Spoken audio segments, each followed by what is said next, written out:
आपण ऐकत आहात सुप्रसिद्ध लेखक नारायण धारप यांची कथा समर्थांची शक्ती। आजकाल जागेची टंचाई सर्वत्रच आहे, पण ज्यांच्यापाशी पैसा आहे त्यांना ती झळ जरा कमीच लागते एवढंच। माझ्या एका मित्राची इथे बदली झाली, पण त्याला जागेची अडचण मुळीच पडली नाही। म्हणजे असं की भाड्यापोटी कंपनी त्याला भरपूर रक्कम देऊ करीत होती, तेव्हा तो आणि मी 4-6 ठिकाणी जाऊन जागा पाहू शकलो। त्यांच्या गुणदोषांची चर्चा करून मग त्यातली सर्वात सोयीस्कर निवडू शकलो। आजकाल इतके भाग्यवान लोक विराळाच। त्याच्या मुलांच्या परीक्षा वगैरे आटोपल्यावर मग यशवंत त्याची फॅमिली इथे आणणार होता। तोपर्यंत त्याच्या त्या आलिशान फ्लॅटमध्ये तो एकटाच राहणार होता। तेव्हा एखाद दुसरी रात्र त्याच्याकडे घालवायचं त्याचं निमंत्रण ओघाने आलंच। त्याला नकार देणं शक्यच नव्हतं। एका नवीनच डेव्हलप झालेल्या वसाहतीत त्याचा बंगला होता। 2 मजली होता। वरचा मजला मालकांकडे होता, बंदच होता, कारण ते वर्षातून जेमतेम महिनाभर त्यांची जागा वापरत असत। बंगल्यात एकूण एक आधुनिक सुखसोयी उपलब्ध होत्या। निसर्गाने आपला हातभार लावण्यात कसूर केली नव्हती। यशवंतचा बंगला सर्वात शेवटचा होता। त्याची हद्द संपली की सांडपाण्याचा एक नाला होता। त्या पलीकडे 1-2 वावरं होती। मग हिरव्यागार झाडांची एक राई होती। तिच्या मागे भुरकट हिरव्या रंगाची टेकडी होती। संध्याकाळचा गार वारा सतत वाहत असे। वातावरण स्वच्छ सुंदर असे। शहरी गजबटाचा कॉन्क्रीट, दगड, चुना, पेट्रोलचा अजून त्या भागाला स्पर्श झाला नव्हता। त्याच्याकडे गेलो की रात्री मागच्या व्हरांड्यात आराम खुर्च्या घेऊन सिगरेटी शिलगावून थंडगार वाऱ्याची मजा मनसोक्त लुटायची हा आमच्या दिनक्रमातला एक ठराविक भागच झाला होता। यशवंत सर्वसाधारण माणसापैकीच एक आहे। म्हणजे असं की आपलं काम बरं आणि आपण बरं अशा धोपट मार्गाने जाणाऱ्यांपैकी आहे। त्याच्या कामात तो कंपनीचा डिव्हिजनल अकाउंटंट आहे। त्याच्या कामात तो निष्णात आहे, यात शंकाच नाही। त्याखेरीज कंपनी त्याला एवढा 4 आकडी पगार आणि वर सुखसोयी का देईल? पण कामाव्यतिरिक्त त्याला छंद असा जवळजवळ नाहीच। अर्थात अशांना दुःखी म्हणता येणार नाही, कारण त्या वागण्यातच त्यांचं सुख असतं। सांगण्याचा मुद्दा असा की त्याच्या संभाषणात थरारक, अनपेक्षित असं काहीही नसायचं। साहसाच्या आडवाटेला जाणाऱ्यांपैकी यशवंत नव्हेच। काठावर उभे राहून टाळ्या वाजवायला तरी कोणी हवेतच ना। सगळेच हिरो होऊन कसं चालेल? हा त्याचा स्वभाव मला पुरेपूर माहीत होता। मग त्याच्या शब्दांनी मला दुप्पट जोराचा धक्का बसला। आम्ही दोघे व्हरांड्यात बसलो। सिगरेटी शिलगावल्या। पहिले जोरदार झुरके दिले। मी खुर्चीत आरामशीरपणे बसलो होतो। दिवा मालवला होता। अर्धप्रकाशाची डोळ्याला अजून सवय व्हायची होती। यशवंतचा चेहरा म्हणजे एक पांढुरका लंबगोल दिसत होता। अशावेळी हा गृहस्थ मला अगदी शांत आवाजात म्हणाला, रंगा, मला काल रात्री भूत दिसलं। संभाषणाची ही सुरुवात इतकी अनपेक्षित होती की काही क्षण त्याच्या शब्दांचा अर्थच माझ्या ध्यानात आला नाही। मग मी एकदम ताठ बसलो आणि म्हणालो, यशवंत, हो हो, तुझ्या ऐकण्यात चूक झालेली नाही। त्याचा चेहरा आता मला जरा स्पष्ट दिसायला लागला होता। डोळ्यावरच्या मोठ्या भिंगाच्या चष्म्यातून त्याचे डोळे माझ्यावर खिळले होते। मी सर्व विचार करूनच मग बोललो, मी झोपेत नव्हतो, मला भास झालेला नाही, मला स्वप्न पडलं नाही। ठीक आहे, काय झालं ते तरी सांग। रंगा, काल रात्री 1:30-2च्या सुमारास एकदम वादळासारखी वावटळ उठली होती, अगदी जाग येण्यासारखी। हो ना? मला जाग आली। रात्री झोपताना उकाडा होत होता म्हणून खिडक्या उघड्या ठेवल्या होत्या। आता सोसाट्याच्या वाऱ्यात पडदे पिसे लागल्यासारखे फडफडत होते, म्हणून खिडक्या बंद केल्या। घरभर चक्कर मारली, खिडक्या बंद करीत होतो। मधूनच बाहेर पाहत होतो, पावसाची काही चिन्ह दिसतात का म्हणून। तिकडे पूर्वेच्या बाजूला असाच एक व्हरांडा आहे। तिथली खिडकी लावता लावता मला ते दिसलं। यशवंत बोलता बोलता थांबला। कसं सांगायचं समजतच नाही बघ। सहज पायरीकडे नजर गेली। कोणीतरी गुडघे दुमडून बसल्यासारखं वाटलं। आधी चोराचा विचार मनात आला, मग वाटलं एखादा भिकारी असेल। वाऱ्यातून काकडत आलेला। मी आतून व्हरांड्याचा दिवा लावला। एकदम दार उघडलं नाही, खिडकीच उघडली आणि वाकून बाहेर पाहत मोठ्याने म्हणालो, कोण आहे रे तिथे? आवाज नाही, उत्तर नाही, काही नाही. ते जे कोणी होतं ते तसंच बसलं होतं. यशवंत काही वेळ थांबला आणि मग पुढे सांगायला लागला. असं वेड्याचं रूप घेऊन किंवा आपल्या भिडेचा फायदा घेऊन फसवणारे नेहमीच भेटतात. मला शारीरिक धोका नाही अशी माझी खात्री होताच मी दार उघडून बाहेर गेलो. कोण आहे? ऐकू येत नाही का? असं मोठ्याने म्हणत पुढे गेलो. जवळजवळ 2 पावलांवर आणि थांबलो. अनुभव इतका वेगळा असला की आधी त्याचे ग्रहणच होत नाही, आकलनच होत नाही. समोर काहीतरी चमत्कारिक आहे याची मला जाणीव झाली. ते जे कोणी बसलं होतं त्याचा चेहराच तेवढा स्पष्ट दिसत होता. गुडघ्यावर टेकलेला, माझ्याकडे मोठ्या डोळ्यांनी पाहणारा चेहरा. बाकी सर्व अंग कसल्या तरी मळकट रंगाच्या कपड्यात पार झाकलं गेलं होतं. तेव्हा मग मी चेहऱ्याकडेच पाहत राहिलो. मग मला वाटायला लागलं, हा चेहरा ओळखीचा आहे. आपण केव्हा तरी, पण फार पूर्वी पाहिलेला आहे. तो काळ आणि ते संदर्भ व्यवस्थित आठवणीत यायला जरा वेळच लागला. मग मला ते नाव एकदम आठवलं, भीमा आत्या. त्या एका नावाने माझ्या लहानपणच्या आयुष्यातला एक मोठाच्या मोठा कालखंड माझ्या डोळ्यांसमोर उलगडला. भीमा आत्या, आमच्या लहान आयुष्यातली सावली, आमचा नंबर 1चा शत्रू, माझ्या वडिलांची थोरली बहीण, लहानपणीच परत माहेरी आलेली, भाऊजाईला आणि भाच्यांना मरेपर्यंत छळणारी. पण तरीही निसर्गक्रम उलटा झाला होता. द्वेष, राग, संताप, भीती हे सर्व माझ्या मनात होतं. झपाटायचंच असलं तर मी भीमा आत्याला झपाटायला हवं होतं. ती कशाला अशा अभद्र अवतारात आली होती? तिला कोणी त्रास दिला होता? तिच्यावर कोणी अन्यायी जुलूम केला होता? ती कशासाठी आली होती? ओळख पटताच मी मनात कचरलो होतो. तिच्या भीतीची पकड वेगळीच होती. वर्षांनी ती कमी होणारी नव्हती. मृत्यूनेही तिच्या ढिलाई आली नव्हती. शेवटी भीमा आत्या ती भीमा आत्याच. जिवंत असतानाच भूतासारखी आमच्या उरावर बसली होती. आता तर काय, पिशाच्च होऊन आली होती. रंगा, भीती म्हणजे काय ते मला त्या क्षणी समजलं. हात पाय सगळं शरीरच बधीर झाल्यासारखं झालं होतं. टाचणीवर टोचलेल्या किड्यासारखा मेंदू तडफड तडफड करीत होता. नजर हलवू म्हटल्याने त्या चेहऱ्यावरून हलत नव्हती आणि इच्छा नसतानाही मला तो चेहरा पाहावा लागला होता. चेहरा भीमा आत्याचा होता खास, पण त्यात काही घाणेरडे बदल झाले होते. जणू ती हुबेहूब प्रतिमा एका रबरी फुग्यावर चित्तारली होती आणि तो फुगा जरा वेडावाकडा केला होता. त्यापेक्षा फुगीर दिसत होते. चेहरा बसका वाटत होता. जीवनी दोन्ही अंगांना ओढली गेली होती. केस दाबले गेले होते. डोळे मोठे होऊन एकटक न मिटता माझ्यावर खिळले होते. आता वर्णनाला इतका वेळ लागतो. प्रत्यक्षात मी बाहेर येऊन एखादं मिनिटच झालं असावं. अशा वेळी वेळ कसा काचेच्या धाग्यासारखा लांबच लांब ताणल्यासारखा वाटतो. असल्या अनुभवाची आचच अशी काहीतरी विलक्षण असावी. असे आम्ही दोघे थिजलेल्या पवित्र्यात एकमेकांसमोर काही वेळ राहिलो. मग मी मोठ्या प्रयासाने तिच्यावरची नजर काढून घेतली. लटपटत्या पावलावर कसा तरी आत झालो.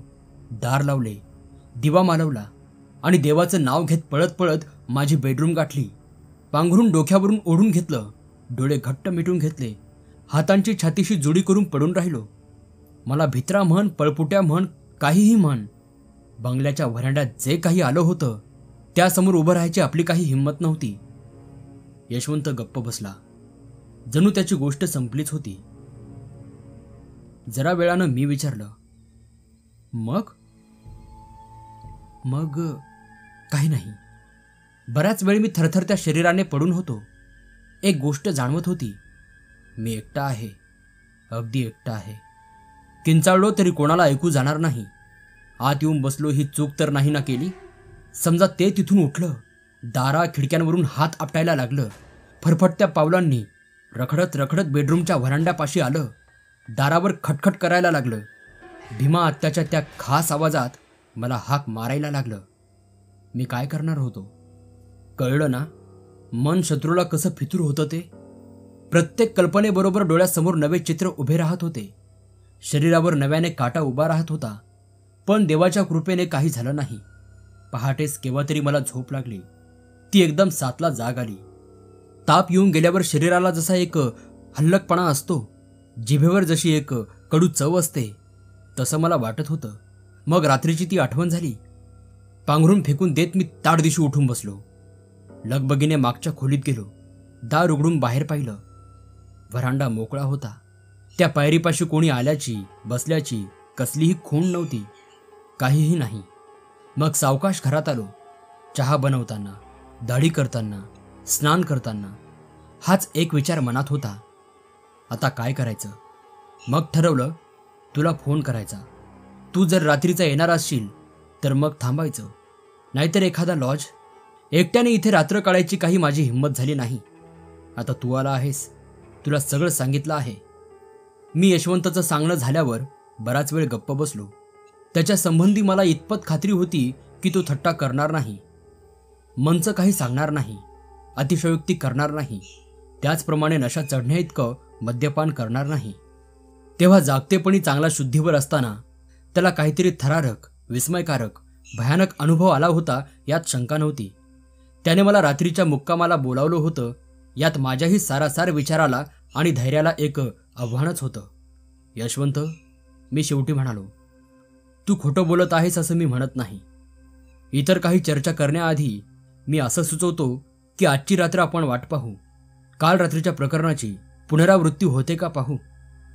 आज मी तुझ्या सोबतीला आहे. शिवाय काही झालंच तर साक्षीलाही आहेच. एकापेक्षा दोघांच्या शब्दांवर विश्वास बसणं सोपं. तेव्हा आता आपण झोपायची तयारी करू. रात्री जर काही कारणाने आपल्याला उठावं लागलं नाही तर मग उद्या सकाळी चर्चा करायला वेळ आहेच. ज्या खोलीबाहेरच्या व्हरांड्यात यशवंतला काल रात्री काही दिसलं होतं, त्याच खोलीत मी माझी कॉट टाकली होती. यामागे 2 ग्रहिते होती आणि दोन्ही चुकीची होती हे मी जाणून होतो. यशवंतला जर काही दिसणार असेल तर मग त्याला ते त्याच्या खोलीतूनही दिसेल हे एक होतं. दुसरं म्हणजे समजा काही खरोखरच असलं तर त्याला आपल्या स्थळ काळाच्या चौकटी कशा लागू पडतील, त्याची भूमितीच काही वेगळी असणार. म्हणजे असं की एका ठराविक खोलीबाहेरील व्हरांड्यातील पायरीजवळची एक जागा हा आपल्यासाठी एक ठराविक स्थळबिंदू होतो.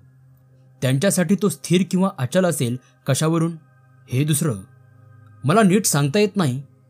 पण त्या खोलीत झोपण्याचे खरे कारण म्हणजे मला एकांत हवा होता, विचारासाठी. मी गादीवर पडल्या पडल्या विचार करू लागलो. यशवंताच्या या हकीकतीचा काय अर्थ लावायचा. माझं मन मी उघडं ठेवलं होतं. म्हणजे असं की कोणतीही शक्यता स्वीकारायची माझी तयारी होती. एक, ती कोणी वेडी योगायोगाने व्हरांड्यात आली असेल व झोपेतून उठलेल्या व वादळाने गोंधळलेल्या यशवंतला त्याच्या भीमात्याच्या चेहऱ्याचा भास झाला असेल. किंवा 2, ती कोणी लुच्ची, भुरटी, चोर वगैरे असेल आणि घराचा मालक जागा होताच तिने हे मुद्दाम असे वेडगळ किंवा भयानक पवित्रा घेतला असेल. एक प्रकारची प्रोटेक्टिव्ह मिमिक्री, नैसर्गिक अकलेनेच केलेली अर्थात. पण यानंतर तिसरीही शक्यता होती. मन उघडे म्हटल्यावर तिचाही स्वीकार करायची तयारी ठेवायला हवी होती. म्हणजे 3, यशवंतला खरोखरच त्याची भीमा आत्या विकृत स्वरूपात दिसली होती.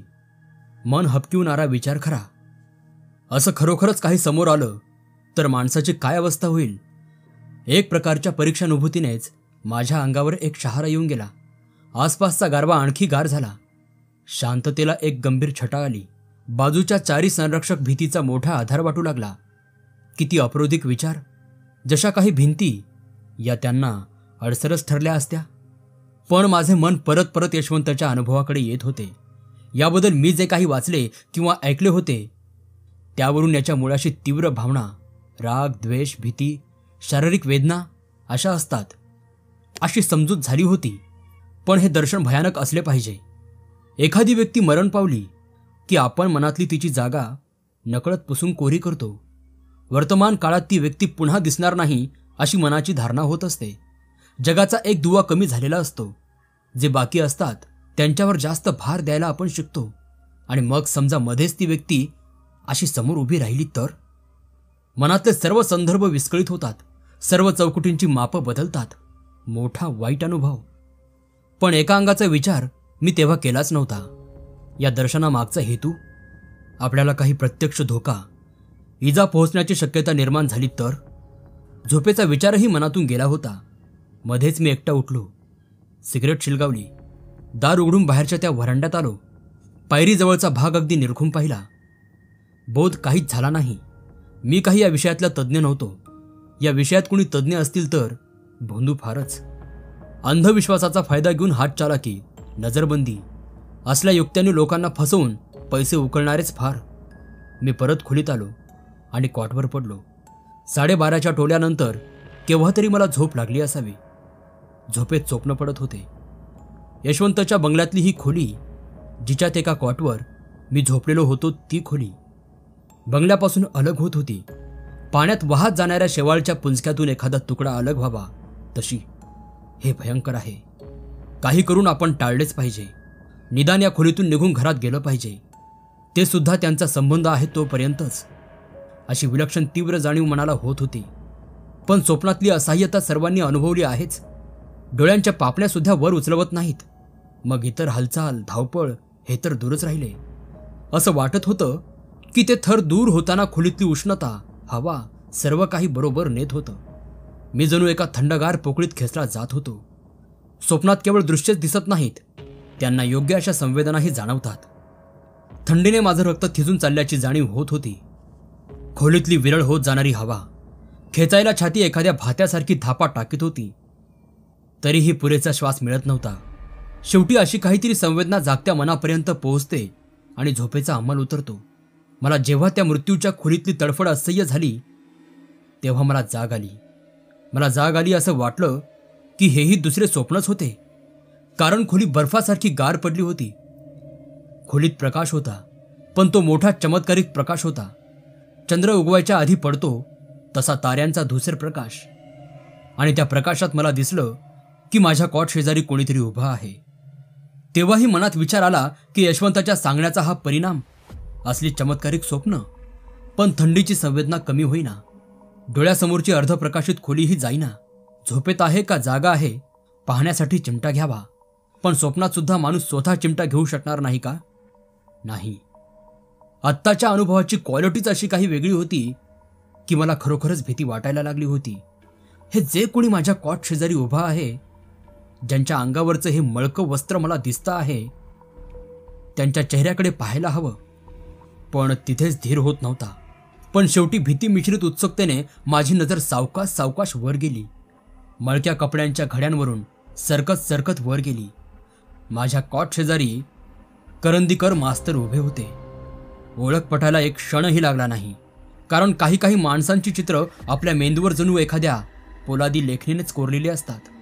ती अगदी कधी पुसट व्हायची नाहीत. तसेच हे करंदीकर मास्तर. मी एकदम लहान होतो.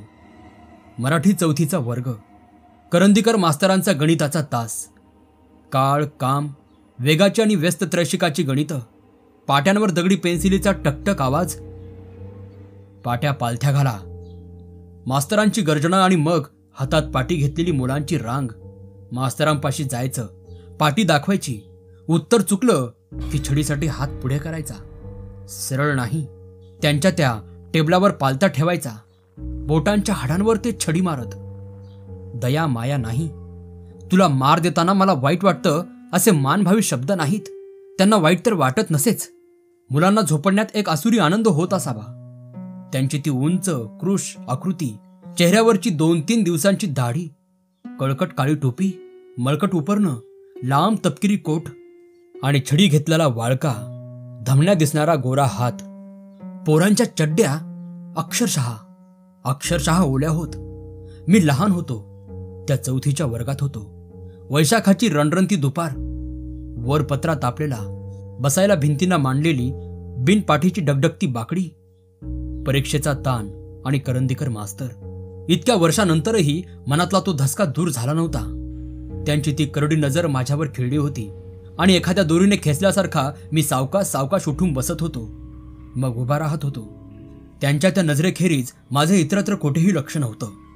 आसपासची खोली, घर, यशवंता एवढंच काय, माझं शाळा संपल्यापासूनचं आजपर्यंतचं सर्व आयुष्य हे माझ्या आठवणीतून गेलं होतं. करंदीकर मास्तर. हात पुढे केव्हा ओरडतात यासाठी मी थांबलो होतो आणि चळाचळा कापत होतो. दारावर थाप आली. रंगा, ए रंगा. यशवंताची हाक आली. एखादा पडदा हलावा आणि त्याबरोबर त्याच्यावर काढलेले चित्र हालायला लागावं, तशीच करंदीकर मास्तरांची उंच आकृती हेलकावे खायला लागली होती. मनाला इतका वेळ जखडणारे पाश सैल होत होते. मला आतून वाटत होतं की यशवंतला मोठ्याने हाक मारावी, खोलीत ये म्हणावं, पण अजूनही शरीरावर हुकूमत चालत नव्हती. अस्पष्ट होत जाणाऱ्या पण शेवटपर्यंत माझ्याकडे वटारलेल्या डोळ्यांनी पाहणाऱ्या करंदीकर मास्तरांवरच माझी नजर खिळलेली होती. यशवंताच्या धापा आणि हाका चालल्याच होत्या. करंदीकर मास्तर पार दिसेनासे झाल्यावर मी मोकळा झालो. सावकाश सावकाश दाराकडे जाऊन दार उघडलं. यशवंत आत जवळजवळ कोसळलाच. एका हाताने दिवा लावीत तो दमछाट झालेल्या स्वरात म्हणाला, रंगा, अरे काय कुंभकर्ण आहेस की काय? तुझी झोप म्हणजे? मग त्याचं माझ्या चेहऱ्याकडे लक्ष गेलं. त्याचे शब्द अडखळले, मग थांबले. तो हलकेच म्हणाला, रंगा, रंगा, तुलाही काही दिसलं का? होकारार्थी मान हलवीत मी कॉटवर जाऊन बसलो. आता घाम आला होता. डोक्यापासून पायापर्यंत शरीर घामाने नुसतं निथळलं होतं. हात पाय थरथर कापत होते. कागदाचा कपटा उचलण्या इतके सुद्धा हातात बळ राहिलं नव्हतं. यशवंत 1-2 सेकंद माझ्याकडे पाहत उभा राहिला आणि मग घाईने बाहेर गेला. परत आला तेव्हा त्याच्या हातात ग्लास होता. तो त्याने तोंडाला लावताच मी मोठा घोट घेतला. मला एकदम ठसकाच लागला.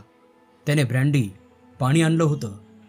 तो घोट घसा जाळीत खाली उतरला, पण काही वेळातच त्याची शक्ती शरीरभर पसरली. घाम थांबला, कंप कमी झाला, मन ताळ्यावर आलं. मी यशवंतला माझा अनुभव सांगितला.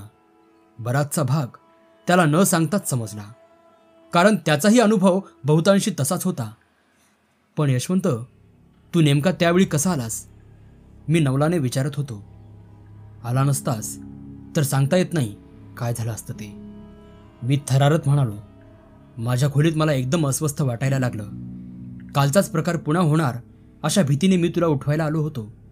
पण म्हणजे हे सर्व घरच त्या प्रभावाखाली होतं तर त्याचा सगळा जोर तुझ्यावर एकटवला होता. किनाऱ्याची खळबळ मला जाणवत होती.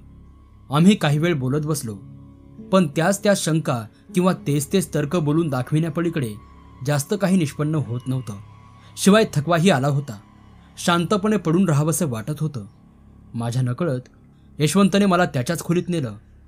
तिथल्या 2 खाटांवर आम्ही दोघे पडलो. दिवा मात्र मालवला नाही. थकवा आला होता तो शरीराला. मन मात्र विलक्षण उत्तेजित अवस्थेत होते. शरीर विसावताच मनाच्या व्यापारांना सुरुवात झाली. 2 गोष्टीचं मला विशेष नवल वाटत होतं. पहिली, मला इतकी भीती कशाची वाटली होती? माझा या गोष्टीवर विश्वास बसत नव्हता की मला काही प्रत्यक्ष शारीरिक इजा झाली असती, भूत पिशाच दिसत असतील. पण माझ्या मते ते मेंदूवरचे अशरीरी प्रक्षेप होते. माणसाशी झटपट करून त्याला दुखापत करण्याचे सामर्थ्य त्यांच्यात असेल. मला तरी शंका वाटत होती, पण माझ्या भीतीची शंका नव्हती. भीतीने प्राण जात असला तर मी त्या अवस्थेपासून फार दूर नव्हतो. ही भीती कशाची मला माहीत नव्हतं. म्हणजे जाणतेपणी व्यक्त मनाला माहीत नव्हतं, पण अव्यक्तपणी सुप्त मनाला ते माहीत होतं. मला न जाणवणाऱ्या खुणा त्या प्राचीन आदी मनाला जाणवल्या होत्या. काहीतरी महाभयानक समोर आल्याची ती प्राचीन प्रतिक्रिया होती. हे करंदीकर मास्तर आले कसे? आठवणीच्या तळाशी गेलेली ही राक्षसी आकृती अशी उफाळून वर आली कशी? आज त्यांचा काही विषय निघाला नव्हता, किंवा या घरात किंवा आसपास त्या दिवसांची आठवण देणारं काहीही नव्हतं. मला एक नवल वाटत होतं. करंदीकर मास्तर आता नक्कीच वारले असणार, पण समजा ते जिवंत असते आणि दिवसा कोठे अचानकपणे रस्त्यात भेटले असते तर भीतीने माझी अशी गाळण खासच उडाली नसती. मीच जरा मनातल्या मनात मोठेपणा दाखवून त्यांची औपचारिक चौकशी केली असती. तेव्हा या भीतीचे स्पष्टीकरण काय? सकाळी चहासाठी स्वयंपाकघरात जमलेले आम्ही दोघं म्हणजे संभ्रमित आणि अडचणीत सापडलेल्या 2 माणसांचे उत्तम नमुने होतो. चहाचा पहिला कप झाल्यावर मगच आम्ही चर्चेला सुरुवात केली. या घराभोवती काहीतरी वाईट प्रभाव आहे यावर दोघांचे एकमत झाले. माझा त्याला सरळ सल्ला होता की त्याने ही जागा सोडून द्यावी. त्याचे डिपॉझिट भरणारा दुसरा कोणी सहज भेटू शकेल, पण त्याने स्वतः राहण्याचा हा धोका मुळीच घेऊ नये. त्यातल्या त्यात महिन्याभराने वहिनी आणि मुलं येणार होती, कारण इथे धोका आहे यात मला शंका नव्हती. रंगा, काल ऑफिसात मी एक दोघांशी याबद्दल बोललो. अर्थात मला स्वतःला असला काही अनुभव आला असं सांगितलं नाही, पण हा विषय काढला. त्यांच्यापैकी एक दोघांनी समर्थ का कोणीतरी यांचं नाव सुचवलं. आणि हे कोण समर्थ बुवा आहेत, त्यांना तू इथे आणणार आहेस की काय? मला जरासा रागच आला होता. एकदा माणसाने तर्काचा मार्ग सोडला की तो काय करील याचा काही भरोसा राहत नाही. त्यांना भेटणार तर आहे, पाहू काय म्हणतात ते. पण रंगा, सर्वांचे मत मात्र फारच चांगलं दिसलं बरं का त्यांच्या संबंधी. यशवंत, असले भोळे लोकच आपोआप जाहिरात करतात त्यांची. ठीक आहे, पण माझ्याबरोबर नुसता येशील की नाही? हवं तर एक शब्द बोलू नकोस. तुला काही शंका असल्या तर त्याही विचार. मी फसत आहे असं तुला वाटलं तर मला वेळीच सावध कर. यायला काय हरकत आहे नुसती. अर्थात या लोकांबद्दल मनात एक अविश्वास आणि राग असला तरी ते लोकांना फसवतात तरी कसे हे पाहायची मला सुद्धा उत्सुकता होती. तेव्हा मी त्याच संध्याकाळी त्याच्याबरोबर जायचं कबूल केलं. तो गाडी घेऊन माझ्याबरोबर 6:30 वाजता येणार होता. फाटकातून गाडी आत शिरली. ती लहानशा बागेत. वाळूचा ड्राईव्ह पुढे गेला होता आणि पोर्चमध्ये पोचला होता. बाग शोभिवंत होती. झाडाची उत्तम निगा राखली होती. बंगला 1 मजली होता. सोनेरी पिवळा रंग होता. पोर्चवरून चारी बाजूंनी हिरवी गारवेल वर चढत गेली होती. गाडी थांबताच मोठे दार उघडले गेले. सुमारे माझ्याच वयाचा एक हसतमुख गृहस्थ दारात उभा होता. समर्थ, अशोक समर्थ, यशवंतने अर्धवट प्रश्न केला. आहेत ना, या ना आत. आम्ही आत जाताच त्याने दार आमच्या मागे लोटले. डावीकडच्या खोलीकडे जात त्याने आम्हाला मागून यायची खूण केली. ही बाहेरची खोली खूपच मोठी होती. संध्याकाळच्या वितळत्या सोन्याच्या प्रकाशाने भरून गेली होती. समोरच्या भिंतीवर एक मोठा फोटो होता. आत जाता जाता मी 2-3दा तरी त्या फोटोकडे पाहिले असेल. फोटोतला चेहरा मोठा आकर्षक होता. मनात विचार आला, ही बाग, हा बंगला, हे समर्थ चांगले सुखवस्तू गृहस्थ दिसतात. समोरचे दार उघडून ते गृहस्थ व त्यांच्या मागोमाग आम्ही दोघे आत गेलो. बागेत उघडणाऱ्या उंच उंच खिडक्यांच्या प्रकाशाने खोली उजळून निघाली होती. उदबत्त्यांचा, फुलांचा, आणखीही कसला असेल एक मंद सुगंध हवेत तरंगत होता. खिडक्यांच्या मध्यभागी प्रकाशाकडे पाठ करून समर्थ बसले होते. फोटोत दाखवलेले गृहस्थ ते हेच. आता केवळ त्यांचा चेहरा दिसत होता. केसांभोवती प्रकाशाचे एक वलय दिसत होते. आम्ही दोघे पुढे गेलो. समर्थ हसत म्हणाले, या, बसा. आपलं काय काम आहे माझ्याकडे? त्यांचा आवाज अगदी नैसर्गिक होता. कोणताही नाटकीपणा नाही, काही नाही. मला एकदम वाटलं, आपण यांच्याविषयी मनात असा पूर्वग्रह का वागवावा? त्यांच्यावर अंधविश्वास ठेवला नाही तरी असा अविश्वास दाखवण्याची काय जरुरी आहे? मी आता एका नव्या नजरेने धुके गेलेल्या स्वच्छ काचेतूनच जणू काही त्यांच्याकडे पाहू लागलो. त्यांच्या चेहऱ्यावर एक प्रांजल हास्य होते. 1-2 सेकंद थांबून यशवंतने त्याचा सर्व अनुभव सांगितला. त्याचे सर्व सांगणे होईपर्यंत ते एकदाही मध्ये काही बोलले नाहीत. यशवंताच्या सांगण्यात माझा उल्लेख येताच मलाही माझी हकीकत सांगावी लागली. त्यांच्याबद्दल पूर्वग्रह नको होता, त्याचबरोबर त्यांना सर्व माहिती असणेही आवश्यक होते. मी सांगताना काही मागे ठेवले नाही. मनातले विचार सोडून सर्व घटना खुलासेवार सांगितल्या. त्यांच्याबरोबरचा गृहस्थ, ज्याला ते अप्पा असे म्हणत होते, त्याने एव्हाना आम्हा सर्वांसाठी कॉफी आणली होती. कॉफी घेता घेता समर्थांनी आम्हा दोघांना अनेक प्रश्न विचारले, पण त्यात त्यांना फारसे महत्त्वाचे काही आढळले नाही. मला वाटतं प्रत्यक्ष तुमच्या बंगल्याला एकदा भेट दिल्याखेरीज मला नीट कल्पना येणार नाही. त्यांची आणि त्या आप्पाची काही खुणवाखुणवी झाली. त्याने मान हलवताच ते म्हणाले, ठीक आहे, तुमचा पत्ता देऊन ठेवा. मी आणि आप्पा रात्री 9:30-10च्या सुमारास तिथे येतो. मग पाहू. आमची मुलाखत संपली होती. काय रंगा? परत येताना यशवंत म्हणाला. यशवंत?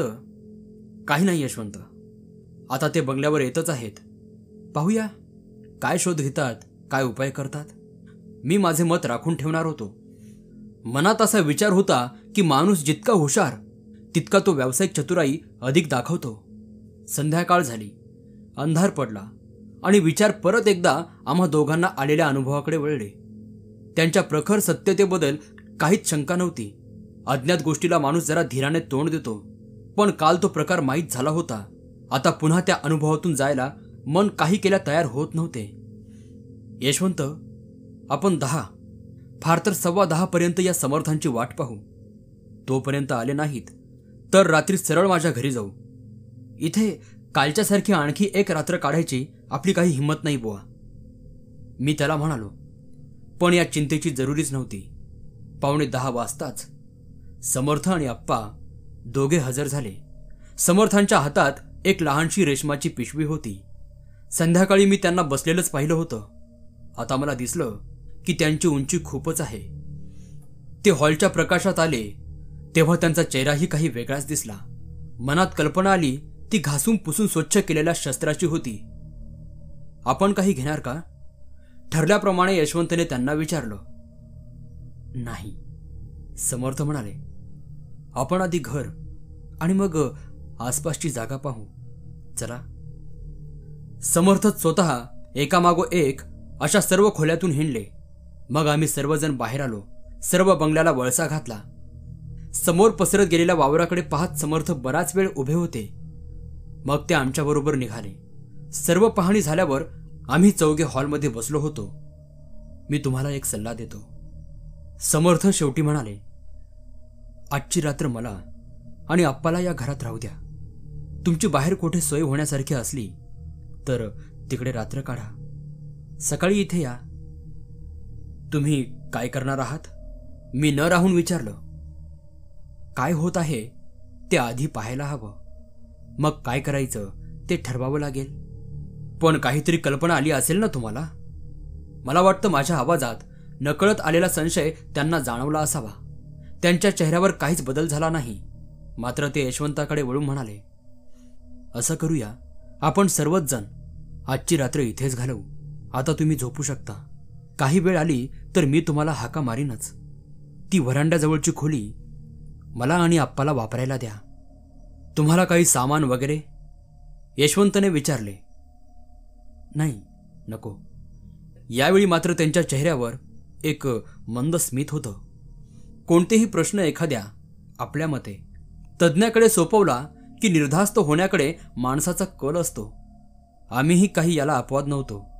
काही वेळ थांबून आम्ही दिवा मालवला. झोपायची तयारी केली. अंधारात यशवंताचा आवाज आला. काय रंगा, काय वाटतं या समर्थांबद्दल? मी जरा विचार करून म्हणालो. मोठ्या प्रभावी व्यक्तिमत्वाचा माणूस आहे खरा, पण खरं सांगू का, या प्रकारावर विश्वास बसणे कठीण जाते, नाही का? मनातला संशयीपणा अजून दूर झाला नव्हता. यशवंताचा अपेक्षित प्रश्न आलाच. मग तुला काल रात्री जो अनुभव आला त्याचं स्पष्टीकरण काय? यशवंत, मला सांगता येत नाही. शेकडो वेळा मी हेच म्हणालो होतो. मग आम्ही शांत पडल्यावर मनात विचार सुरू झाले. हे समर्थ आणि त्यांचे सहकारी आप्पा काय करीत असतील? त्यांचे काही प्रयोग चालले असतील का? त्यांची काही खास उपकरणे असतील का? एकदा मला वाटलं पाय न वाजवता हळूच त्यांच्या खोलीपाशी जावं आणि कानोसा घ्यावा. पण अर्थात प्रत्यक्षात मी तसं काही करणं अशक्य होतं. तो शिष्टाचाराचा भंग झाला असता. मनावर जरी कोणताच ताण नव्हताच तरी झोप मात्र येत नव्हती. यशवंत मात्र गाढ झोपला होता. मोठ्याने घोरायलाही लागला होता. सुखी जीव. मी मात्र रात्रीच्या घटका मोजीत पडलो होतो. 11, 11:30, 12, 12:30. प्रथमच मला त्या मंद वासाची जाणीव झाली. वास वाईट नव्हता, पण सुगंधही खास नव्हता. सहज वर्णन करता येण्यासारखा नव्हता. काही काही प्रसंग आणि वास आपल्या आठवणीत एकत्र निगडीत झालेले असतात. एक अनुभवला की दुसऱ्याची आठवण हटकूनच येते. मला हा आत्ताचा वास ओळखीचा वाटत होता. त्याच्याशी संबंधित आठवणी फारशा चांगल्या नव्हत्या, पण ते माझ्या हाती थोडंच होतं. मन एखाद्या पक्षासारखं आजवरच्या आयुष्य मार्गावरून मागे मागे चाललं होतं. ओळखीच्या जागा कितीतरी होत्या, पण त्या मागे पडत होत्या. माझी कॉलेजची वर्ष, हायस्कूलमधले दिवस, ते मागे गेले. माझ्या छातीत धडधड व्हायला लागली होती. मला अप्रिय असणाऱ्या दिवसांकडे आठवण सरकत होती. ती पत्र्यांची लांबच लांब इमारत आली. त्यातला मातकट पिवळट भिंतीचा लाकडी गजांच्या खिडक्यांचा, मातीच्या जमिनीचा आमचा चौथीचा वर्ग आला. मी एका बाकावर अंग चोरून बसलो होतो. गणित आलं नव्हतं. पाठी घेऊन करंदीकर मास्तरांच्या समोर जायचं होतं. काही झालं तरी ते टळणार नव्हतं. पोटात भीतीने गोळा उठला होता. घसा कोरडा पडला होता. उजव्या हाताची बोटं आधीच झिंझिनायला लागली होती. मला उठायलाच हवं होतं. रांगेत उभं राहायला हवं होतं. रांग हळूहळू करंदीकर मास्तरांच्या टेबलाकडे सरकत होती. पाट्या टेबलावर ठेवल्याचे, हात टेबलावर ठेवल्याचे, सप कड असे छडीचे त्या मागोमाग अयाई ग असे विव्वळण्याचे आवाज येत होते. खरवडलेला पाय जवळजवळ येत होता. त्यामागे करंदीकर मास्तर होते. शेवटी वर त्यांच्याकडे पाहावंच लागलं. ती 2-3 दिवसांची काळी पांढरी दाढीची वाढ, त्या झुपकेदार मिशा, त्यावरचं तलवारीसारखं नाक, त्यावरचे बारीक भुरे डोळे, माझ्यावर एक प्रकारच्या वैयक्तिक रागाने खिळलेले. यांनी माझा, आमच्या सर्वच मुलांचा असा दुस्वास का करावा? आमच्याशी असं शत्रूसारखं का वागावं? त्यांच्या डोळ्यात ही अशी सुडाची आग का? आम्ही त्यांचा काय गुन्हा केला होता? माझं गणित चुकलं होतं. हात पुढे. ते खेकसले. मी हात टेबलावर पालथा ठेवला. त्यांच्या कोटाची मळकट बाही वर गेली. मी डोळे घट्ट मिटून घेतले. 3-4 सेकंदाचा असह्य काळ गेला. छडी खाली आली नाही. मी भीत डोळे उघडले. त्यांचा हात तसाच वर होता. ते माझ्याकडे पाहून सैतानी आनंदाने हसत होते. तंबाखूने लाल काळे झालेले वेडे वाकडे दात, त्यामधून फिरणारी लाल नागिणीसारखी जीभ, ते खुणशी डोळे, ती निशब्द हास्य. मी घामाघूम होऊन खोलीच्या मध्यभागी उभा होतो. चेहऱ्यावर कसला तरी गार स्पर्श झाल्याने मी शुद्धीवर किंवा जागृतीत आलो होतो. एका बाजूस समर्थ होते, दुसऱ्या बाजूस आप्पा होता. समोरच्या कॉटवर भयभीत चेहऱ्याचा यशवंत बसला होता. आधी हे सर्व पाहिलं, मग त्याचा अर्थ लावायला लागलो. आपल्याला स्वप्न पडलं होतं का? नाही. ही कालच्याच अनुभवाची पुढची पायरी होती. आणि मग समजलं. यासाठीच समर्थ म्हणत होते, आजची रात्र येथे राहू नका. एका क्षणार्धात हे सर्व मनात येऊन गेलं आणि मग माझ्या पायातली शक्तीच गेली. आम्ही चौघे हॉलमध्ये बसलो होतो. गरम गरम कॉफी घशाखाली उतरताच ऊब आली होती. मेंदूवरचं धुकंही विरघळून गेलं होतं. समर्थ बोलत होते, तुम्हाला हा त्रास व्हायला नको होता. म्हणजे असं की त्याची काही आवश्यकता नव्हती. तुम्ही इथे राहिला नसतात तरी चाललं असतं. मी घराच्या मागच्या बाजूला जाताच मला इथलं हे अस्तित्व जाणवलं होतं. आप्पाला माहीत आहे की सततच्या सरावाने माझं मन या प्रकारच्या प्रेरणांना संवेदनक्षम झालेलं आहे. कोणती तरी अघोरी शक्ती या वास्तूत किंवा आसपास वावरत आहे, ही जाणीव मला तेव्हाच झाली होती. मी जेव्हा यांचा अभ्यास किंवा निरीक्षण करतो तेव्हा मी स्वतः त्यापासून अगदी अलिप्त राहतो.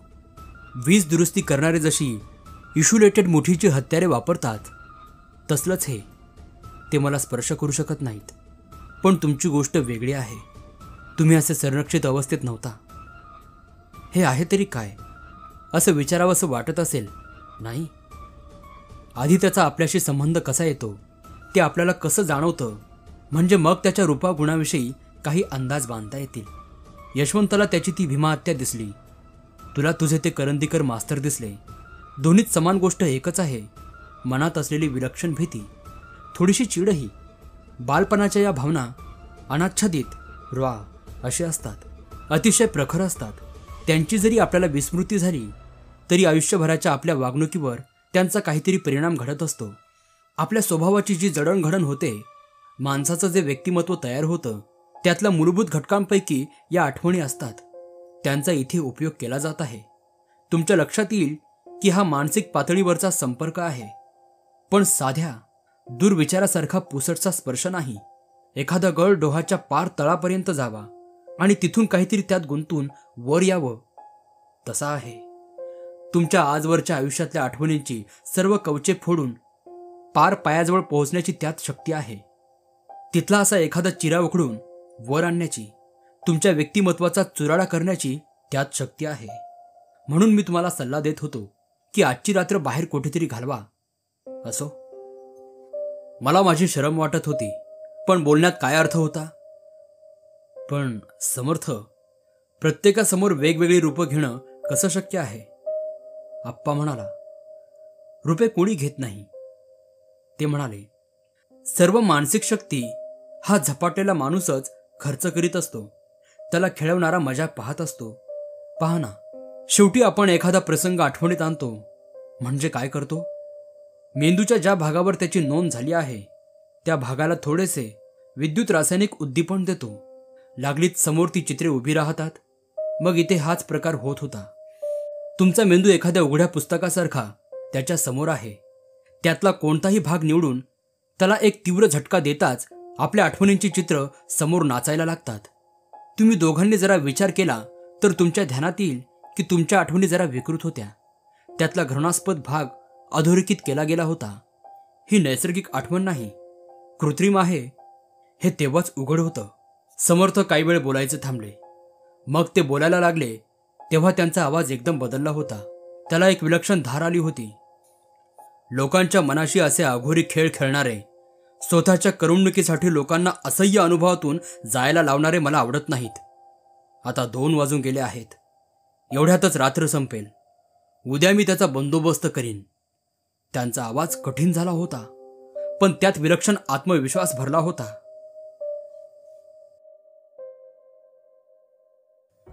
चौथी रात्र आणि या नाट्यमय प्रसंगातला शेवटचा दुवा. दिवसभर माझं लक्ष संध्याकाळकडे लागलं होतं. समर्थांच्या बद्दल सुरुवातीस जो थोडासा अविश्वास होता तो पार कोटच्या कोटे निघून गेला होता. आता आज रात्री ते करतात तरी काय याबद्दल मनात एक भीतीयुक्त उत्सुकता होती. काल रात्रीच्या अनुभवाने मी हादरलो गेलो होतो. हे काहीतरी भयानक आहे एवढी खात्री पटली होती. समर्थांना योग्य वेळी बोलावलं असंही वाटत होतं. नाहीतर देवास माहीत प्रकरण कोठवर गेलं असतं. समर्थ व आप्पा रात्री 9ला येणार होते. आम्ही दोघे 8:30 पासूनच त्यांची वाट पाहत हॉलमध्ये बसलो होतो. ज्या तानाखाली व अपेक्षेखाली मन होते त्या अवस्थेत रोजचे विषय अशक्यच होते. आम्ही नुसते बसूनच होतो. बरोबर 9 वाजता ते दोघेजण आले. समर्थांचा चेहरा ताजा तवाना होता. या माणसाच्या उत्साहाविषयी मनात वारंवार नवल येत होतं. त्यांची कोणतीही हालचाल घाईगर्दीची नसली तरीही असं वाटे की यांच्या शरीरात भारंभार शक्ती भरलेली आहे. केवळ त्यांनी ती आता मागे खेचून धरलेली आहे एवढंच. आल्या आल्या त्यांनी आम्हाला कामाला लावलं. ती मागच्या बाजूची खोली सर्व सामान काढून टाकून रिकामी केली.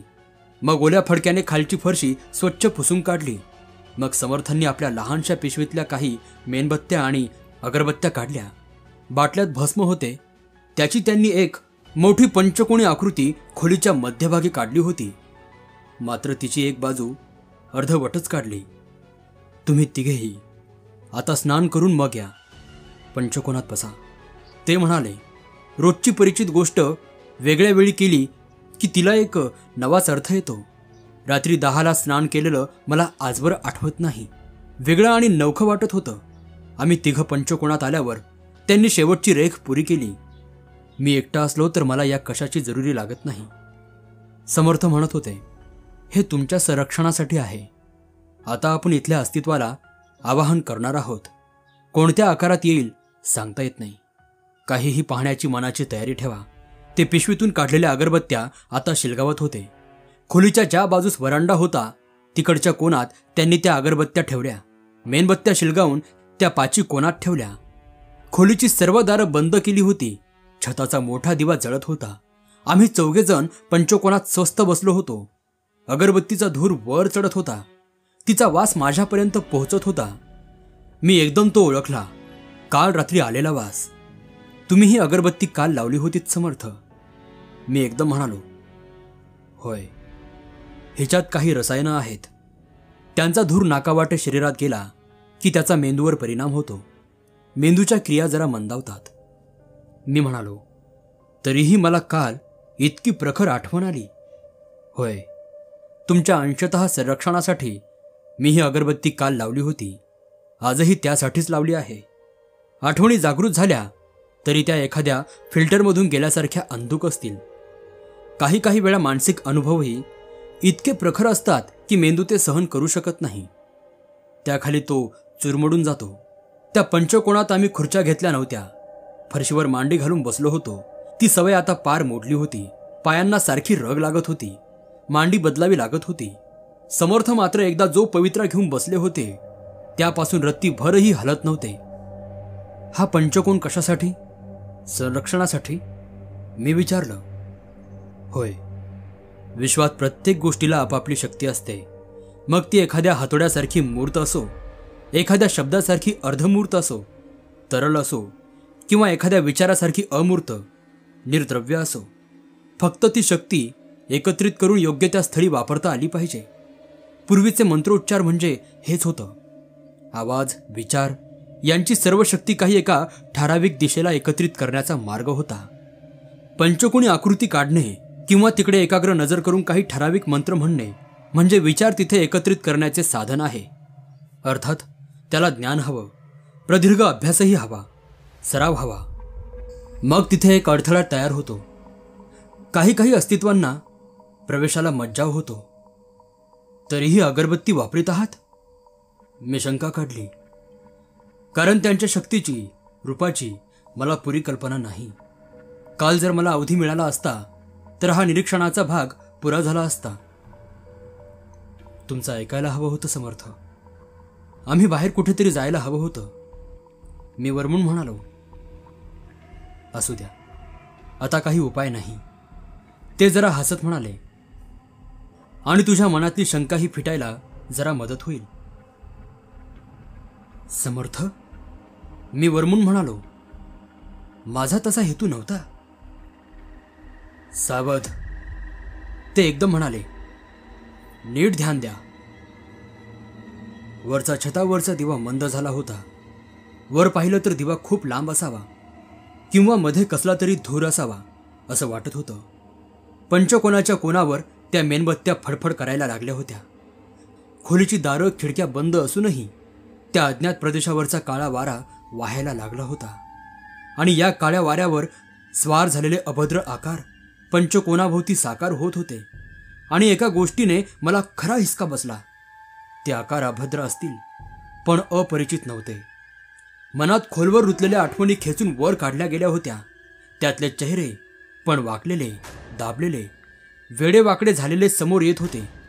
तव्यासारखा सपाट झालेला वडिलांचा चेहरा होता. उसासारखा उंच शिडशिडीत झालेला आईचा चेहरा होता. लहानपणाच्या मित्रांचे दबलेले, चिरमुडलेले चेहरे होते. केवळ भेटलेले लोकच नाहीत, कल्पनेत आणलेले आणि मनात जाऊन बसलेले असे आकारही होते. बागलबुवा होता, जो माझ्या कल्पनेत झुरळासारखा लाल चकचकीत कातडीचा, हंड्या एवढा मोठा, बिनडोक्याचा, काटेरी पायाचा होता. तो पंचकोनाभोवती भिरभिर फिरत होता. बुजगावणं होतं. ते आपल्या काठीच्या एका पायावर फाटक्या कपड्यांची लक्तरे हलवीत, मडक्याचे तोंड खालीवर करीत पंचकोनाभोवती फिरत होते. काही आकार तर त्याहूनही पूर्वीचे, लहानपणचे, अस्पष्ट धूसर पण काळजाचं पाणी पाणी करणारे होते. या सर्वांनी पंचकोनाभोवती फेर धरला होता. त्यांच्याच धूसर शरीरांनी दिव्याचा प्रकाश मंदावला होता. त्यांच्याच भिरभिर फिरण्याने मेणबत्त्यांच्या ज्योती फडफडायला लागल्या होत्या. समर्थांचा आवाज इतका औचित्यपणे आला की मी दचकलोच. तुला काय दिसत आहे ते मला विचारत होते. दिसणारे दृश्य शब्दात वर्णन करायला अवघड होते, पण जमलं तेवढं मी त्यांना सांगितलं. तोच प्रश्न त्यांनी यशवंतलाही विचारला. नवल म्हणजे त्याला काही वेगळंच दिसलं होतं. तुमच्या लक्षात आलं का? तुमच्याच स्वतःच्या जुन्या आठवणींचा इथे वापर केला जात आहे. इतक्या संरक्षणात असूनही तुमच्या मनावर एवढा परिणाम होत आहे. तुम्ही नुसते घरात असतात तर काय झालं असतं विचार करा. पण तुम्हाला काय दिसतं समर्थ? मी जरा धीर करून विचारलं. मला, ते जरा हसत म्हणाले, मला त्याचा खरा आकार दिसतो. माझ्या मनातली कोणतीही आठवण, कोणताही विचार, कोणताही विकार त्याला वापरता येत नाही. आणि त्याचा खरा आकार कसा आहे हेही मी आता तुम्हाला दाखवणार आहे. त्याआधी तुमच्या मनात त्याला जो प्रवेशाचा मार्ग आहे तो बंद केला पाहिजे. आप्पाला त्याचं तंत्र माहीत आहे, पण तुम्हाला ते माहीत असण्याची शक्यता नाही. मी आत्तापुरता एक तात्पुरता उपाय वापरतो. माझ्याकडे नीट पहा. शेवटच्या शब्दांवर त्यांचा आवाज एकदम बदलला. तारेने खेचल्यासारखी माझी नजर त्यांच्याकडे वळली. त्यांच्या डोळ्यांकडे पाहू लागताच मग इतरत्र कोठेच पाहणे अशक्य झाले. एखाद्या खोल दरीत पडलेला माणूस जसा वर येऊ शकत नाही तशी त्यांची नजर खोल पडली होती, पडत होती, सारखी पडत होती. बाहेरचा तो चमत्कारिक देखावा तर मी केव्हाच विसरलो होतो. मग तर समर्थांचा चेहराही दिसेनासा झाला. दिसत होती ती 2 विवरे, आगगाडीच्या बोगद्यासारखी, जवळ जवळ येणारी, मोठी मोठी होणारी. मी त्यांच्यात शिरलो. आसपास अंधार झाला. सर्व विचार थंडावले. कानांवर एक प्रचंड धडधडाट म्हणा, खणखणाट म्हणा, काहीतरी पडत होतं. एकदम आसपास प्रकाश झाला. आमच्या पंचकोनाची जाणीव झाली. आम्ही 4घे पंचकोनात होतो. प्रकाश लख्ख पडला होता. खोली रिकामी होती का नव्हती? समोर नजर ठेवली तर काही दिसत नव्हतं. पण मान वळवली आणि डोळ्यांच्या कडातून पाहिलं की आमच्यासमोर काहीतरी उभं असलेलं दिसत होतं. काहीतरी काळं, पाण्यातल्या प्रतिबिंबाप्रमाणे हलणारं, निवडुंगासारख्या काटेरी फांद्या असलेलं. केवळ नजरेने मेंदूला त्याचा स्पर्श होताच मनात शिसारी, घृणा, द्वेष असा निर्माण होत होता. त्याचा हा मानसिक स्पर्शसुद्धा तिरस्करणीय होता. ते काहीतरी अनोखं होतं. रोजच्या जगातलं नव्हतं. आपल्या विश्वाबाहेरून कोठून तरी आलं होतं. लोकांची मनं सोलून, आठवणींचे पापुद्रे ओरबाडून आतला गाभा खायला आलं होतं. ज्याचा स्पर्श वेडाकडे नेणारा होता. असं काहीतरी घाणेरडं. असं हे इथे वावरत आहे. समर्थ म्हणाले आणि आसन मोडून उठले. ते काय करणार आहेत याची आम्हा कोणालाच कल्पना यायच्या आतच त्यांनी शांतपणे पंचकोनाबाहेर पाय टाकला. मी व यशवंता दोघेही एकदम उभे राहिलो. इतके अस्वस्थ होऊ नका, आप्पा आम्हाला सांगत होता. पण समर्थ, ते तर मी बाहेर बोट दाखवत म्हणालो. हो, ते नेहमीच असं करतात, आप्पा विलक्षण आवाजात म्हणाला. दरवेळीच ते असा धोका पत्करत असतात. अजून तरी दरवेळी सुखरूप परत आले आहेत. आम्ही बाहेर पाहत होतो. पण पंचकोनाच्या रेषेपाशीच काहीतरी असावं. कारण बाहेरचं सर्वच धुसर आणि विकृत दिसत होतं. हालचाल होती, पण वर्णन करता येण्यासारखी नाही. आवाज होते, पण ओळखू येण्यासारखे नव्हते. या अप्पा, या बाहेर. समर्थांचा आवाज आला. पंचकोनातून मी जरा दबकतच बाहेर पाऊल टाकले. समर्थ बाहेर उभे होते. त्यांच्यात मला फारसा बदल दिसत नव्हता. डोळ्यातली एक चकाकी सोडली तर. सकाळी 7:30ची वेळ होती. आम्ही सर्वजण हॉलमध्ये जमलो होतो. मी आणि यशवंताने कॉफी बनवून आणली होती. रात्रीच्या सर्व प्रकारानंतर आम्हाला झोपायला जवळजवळ 1:30 वाजला होता. पण मनावरचा ताण गेला होता आणि जी काय 4-5 तासांची झोप लागली होती ती अगदी गाढ होती. तेव्हा कोणालाच थकवा असा आला नव्हता. समर्थ पहाटेस तसेच निघाले होते. पण आम्ही खूपच आग्रह केल्यावर कॉफीसाठी थांबायला तयार झाले होते. समर्थ, आता या घरात पुन्हा तसा कोणताही त्रास होणार नाही ना? यशवंता विचारित होता. म्हणजे काही दिवसातच माझी पत्नी, मुलं इथे राहायला येणार आहेत. यशवंत, तू अगदी निर्धास्त राहा, समर्थ म्हणाले. पण तुमची एवढी खात्री कशी आहे? मला माफ करा हं, मी म्हणालो. माझी खात्री आहे कारण मी त्याचा बंदोबस्त केला आहे, समर्थ उत्तरले. म्हणजे त्याचा नाश केला आहे का? मी प्रश्न केला. नाश शक्य नाही. शक्तीचा नाश कधीच होत नाही. फक्त तिचे स्वरूप बदलते. धोक्याच्या स्वरूपातून आता ती निरुपद्रवी स्वरूपात बदलली आहे. आपल्या जगातला प्रवेशाचा मार्ग बंद झाला आहे, एवढं नक्की. पण समर्थ, यापेक्षा जास्त खुलासेवार सांगा की. माझी उत्सुकता मला गप्प बसू देत नव्हती. पुन्हा अशी संधी येणार नाही हे मला माहीत होतं. तेव्हा या अनोख्या अनुभवाची काही संगती आत्ताच लागली तर लागणार होती. समर्थ आप्पाकडे पाहून हसले. त्यांचा परिचय फार जुना व निकटचा असला पाहिजे. मला तर वाटतं शब्दांशिवाय दोघे एकमेकांशी संवाद करीत असावेत. मानवी शरीर आणि मन दोन्ही अद्वितीय आहेत, समर्थ म्हणाले. मला हा अनुभव सर्वत्र आला आहे की या शरीराचा, मनाचा किंवा दोन्हींचा ताबा मिळवण्यासाठी काही अनिष्ट शक्ती सतत प्रयत्नशील असतात. काही वेळा त्या मानवी स्वरूप धारण करून उघड उघड वावरतात. या अप्पाला मागची भार्गवची किंवा मुजुमदारची किंवा रघुची हकीकत आठवेल. तर काही काही वेळा त्या अदृश्य अनामिक राहून आपला कार्यभाग साधायचा प्रयत्न करतात. उदाहरणार्थ ही आत्ताची वेळ. आता इथेच ही शक्ती का प्रगट झाली? इतकी दिवस ही जागा निर्मनुष्य आणि त्यांच्या वावरास सोयीची होती हे एक कारण असेल, पण खरं कारण मलाही सांगता येणार नाही. आकाशातल्या ढगात वीज खेळत असते, ती कडाडत एखाद्या उंच झाडावर किंवा मनोऱ्यावर आपटते. इतर सर्व उंच स्थानातून नेमके तेच का निवडले गेले हे आपण सांगू शकत नाही. तसंच यशवंतचे घर का निवडलं गेलं हेही सांगता येणार नाही. आपल्या शरीर मनाच्या घडणीतला एखादा घटक आपल्याला अजूनही अज्ञात असला पाहिजे एवढंच आपण म्हणू शकतो. या शक्ती वेगवेगळ्या प्रकारच्या पण सारख्याच धोकादायक असतात. शेवटी त्यांच्या तुलनेने मानव अगदीच दुबळा, नाशवंत, असहाय्य वाटतो. काही त्याच्या शरीराचा ताबा घेतात, तो जन्मांचा पंगू होतो. काही मनाचा ताबा घेतात, तो ठार वेडा होतो. काही यापेक्षा तरळ पातळीवर जगतात.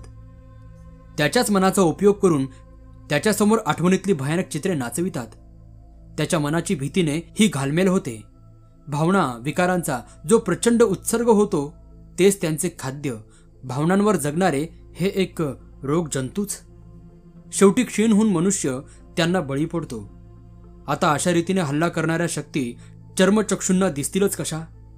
त्यांचे अस्तित्वच एका वेगळ्या पातळीवर असते. तेव्हा तुम्हाला रिंगणाबाहेर जो आकार दिसला तो माझ्या दृष्टीतून दिसत होता. सततच्या अभ्यासाने मानवाला आपल्या ज्ञानेंद्रियांची संवेदन क्षमता आणि संवेदनांचा पट दोन्ही वाढवता येते. मलाही ईश्वर कृपेने त्यात थोडे यश मिळाले आहे. त्या खालच्या पातळीवर मला जे दिसले ते तुम्हालाही काही क्षण दिसले. त्या दृश्याचा रोजच्या जगाशी संबंध नाही. त्या चित्रांचा रोजच्या अनुभवावरून अर्थ लावू म्हटले तर फसगत होईल. तो त्यांच्या अस्तित्वाचा एक संकेतात्मक पुरावा आहे, एवढाच त्याचा अर्थ.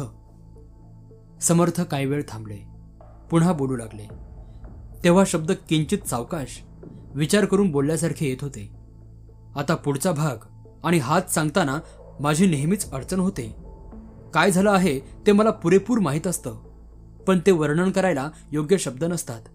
शब्द नेहमीच अपुरे पडतात. एखाद्याला आधुनिक युद्धाचे वर्णन करायला सांगितलं पण त्याच्या भाषेत स्फोट, क्षेपणास्त्र, लखलखाट अशा संज्ञाच नसल्या तर त्याची किती अडचण होईल.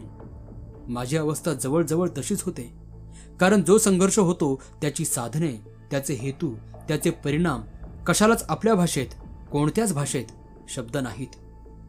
मी पंचकोनातून बाहेर पडलो, पण ते संरक्षक कवच माझ्यासाठी नव्हतं, ते तुमच्यासाठी होतं. माझं कवच मी नेहमीच बरोबर वागवतो, वागवावंच लागतं. तेव्हा मी बाहेर पडलो. दृश्य स्वरूपात माझे शरीर 5 पावलं पुढे चाललं, पण माझ्या मनाची फेक अनेक भीतीपासून, अनेक परिमाणातून गेली होती. त्याला जाळ्यात अडकवण्यासाठी रोजच्याच उपमा वापराव्या लागतात. शेवटी त्यांची शक्तिस्थाने आहेत, तशी वर्मस्थानेही आहेत, जी केवळ अनुभवानेच समजतात. आकार बदलला की शक्ती क्षीण होते. कागदाच्या अणुकुचीदार घड्या घातल्या की हवा कापणारा बाण होतो. घड्या उघडल्या की साधा कागद होतो ना. हा स्वरूप बदलाचा केवळ एक प्रकार झाला. त्या शक्तीच्या स्वरूपात असाच बदल करून त्याला निरुपद्रवी बनवावं लागतं. अर्थात त्याला विरोध होणारच. स्वतःच्या नाशाला कोण आपोआप तयार होईल? काही धोका असला तर तो याच प्रत्यक्ष संघर्षात असतो. पण एवढंच, यापेक्षा जास्त स्पष्ट करून सांगताच येत नाही, शक्यच नाही. मग तो हवेत तरंगणाऱ्या कागदासारखा निरुपद्रवी होतो. ताणलेल्या धनुष्याची दोरी सोडली की तो एक लाकडाचा तुकडा होतो, तसा निरुपद्रवी होतो. तुम्ही जर शेवटी पाहिलं असतं तर तुम्हाला त्या काळ्या निवडुंगाचा भुगा भुगा झालेला दिसला असता. हाही मनाचा एक संकेतच, धोका संपला हे दाखविणारा. मग मात्र समर्थ निघाले. त्यांना पोचवायला मी आणि यशवंत रस्त्यापर्यंत गेलो. सकाळची उन्हे पडली होती आणि त्या उन्हात त्यांच्या त्या 2 पाठमोऱ्या आकृत्या दूर दूर चालल्या होत्या. एक खूप उंच, दुसरी त्या मानाने जरा ठेंगणीच. अशोक समर्थ आणि त्यांचा सहाय्यक आप्पा जोशी. नमस्कार मित्रांनो, मी नागसेन. सुप्रसिद्ध लेखक नारायण धारप यांची ही कथा होती, समर्थांची शक्ती. ही कथा तुम्हाला आवडली असेल तर व्हिडिओला लाईक, कमेंट आणि चॅनलला सबस्क्राईब करायला विसरू नका. धन्यवाद.